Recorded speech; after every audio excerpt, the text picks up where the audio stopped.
Hello everyone, मैं हूं doctor Saurabh, a physiotherapist and pain management expert at Dayanand Ayurvedic medical college और आप देख रहे हैं मेरा यूट्यूब चैनल फिजियो दुनिया।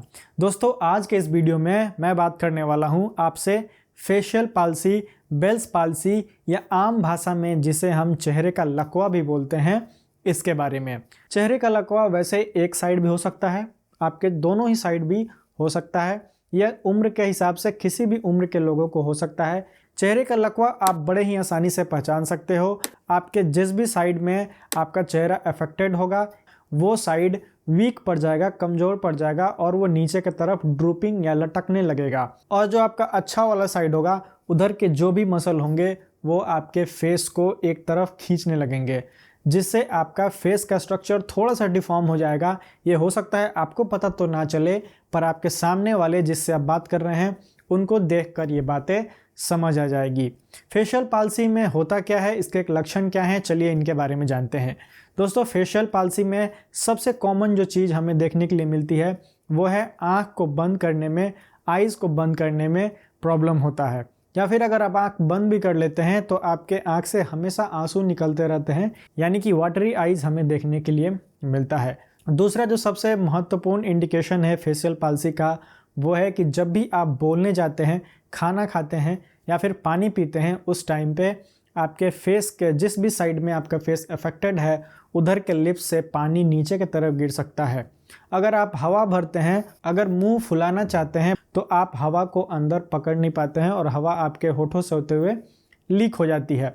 तो इस तरह से आप फेशियल पाल्सी का पता लगा सकते हैं। चलिए अब हम जानते हैं फेशियल पाल्सी में आखिर होता क्या है।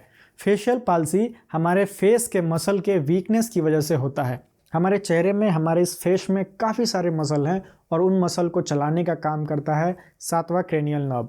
यह क्रेनियल नर्व हमारे कनपट्टी से यानी कान के नीचे से होता हुआ पूरे फेस में आता है और ये आगे आके 5 हिस्सों में बढ़ जाता है, 5 ब्रांचेस में डिवाइड हो जाता है। पहला ब्रांच जो है वो हमारे फोरहेड और आईब्रो को मूव करने में हेल्प करता है और उनके मसल्स को सप्लाई करता है। दूसरा ब्रांच जो है वो हमारे आईज़ के मूवमेंट को देखता है और आई के पलक जो होते हैं उनको वो सप्लाई प्रोवाइड करता है। तीसरा जो उसका ब्रांच है वो हमारे अपर लिप और उसके आसपास के जो एरिया हैं इनमें सेंसरी और मूवमेंट का काम करता है। चौथा जो ब्रांच है वो हमारे मैंडिबल और जो लोअर लिप्स हैं इनको वो सप्लाई देने का काम करता है। साथ ही साथ जो पांचवा ब्रांच है और अंतिम जो ब्रांच है वो नीचे कुछ हमारे सर्वाइकल के मसल्स हैं उनको सप्लाई देने का, उनको सेंसेशन के लिए प्रोवाइड करता है। तो आप देख सकते हैं कि एक ही नर्व है जो कि पूरे हमारे फेस को एक्सप्रेशन जो हम बना रहे हैं या फिर जो भी हमारे फेस में सेंसेशन होते हैं वो सारे एक ही नर्व कंडक्ट करता है और वो हमारे ब्रेन के पास तक पहुंचाता है।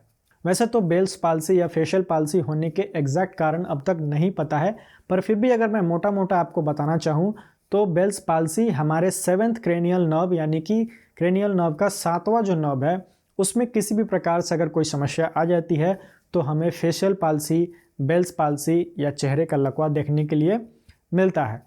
तो फिर ये 7th क्रेनियल नर्व में समस्या किस प्रकार से आ सकती है?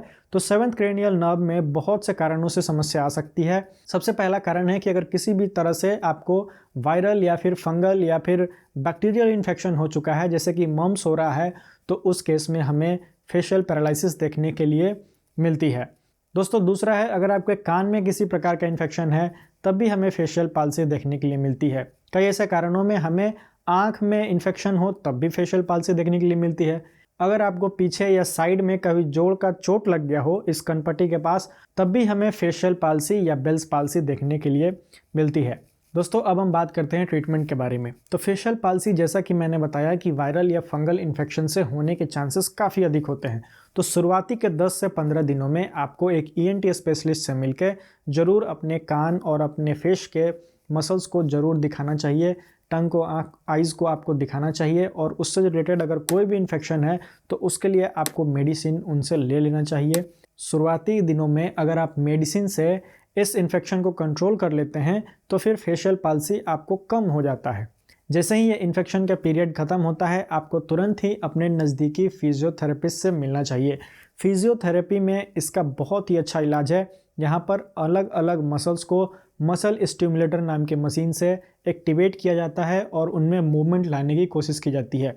साथ ही साथ आपके फिजियोथेरेपिस्ट आपको मैनुअल मसाज भी दे सकते हैं और आपको घर पे करने के लिए भी सिखा सकते हैं। मसाज के लिए आप चाहें तो कोई भी एक मॉइस्चराइज़र या फिर पाउडर का इस्तेमाल कर सकते हैं और उस एरिया को जैसे जैसे आपके फिजियोथेरेपिस्ट बता रहे हैं उसे आप उस पर कर सकते हैं। साथ ही साथ आपको ठंडे चीज़ों को खाने से कुछ समय के लिए रुकना चाहिए और आपको गर्म चीज़ें खाने की कोशिश करनी चाहिए। इससे फेस के आसपास का जो मसल है वो थोड़ा सा वार्म रहता है और यहाँ पर बहुत जल्दी इन्फेक्शन ख़त्म हो जाती है। अगर आप एक फिजियोथेरेपिस्ट है तो जहाँ से क्रेनियल नर्व पास कर रही है वहाँ पर आप माइल्ड अल्ट्रासाउंड थेरेपी भी दे सकते हैं। तो दोस्तों ये था एक short video about facial palsy and Bell's palsy. आशा है ये वीडियो आपको पसंद आई होगी। इसको अपने दोस्तों के साथ और अपने फैमिली के साथ शेयर करें।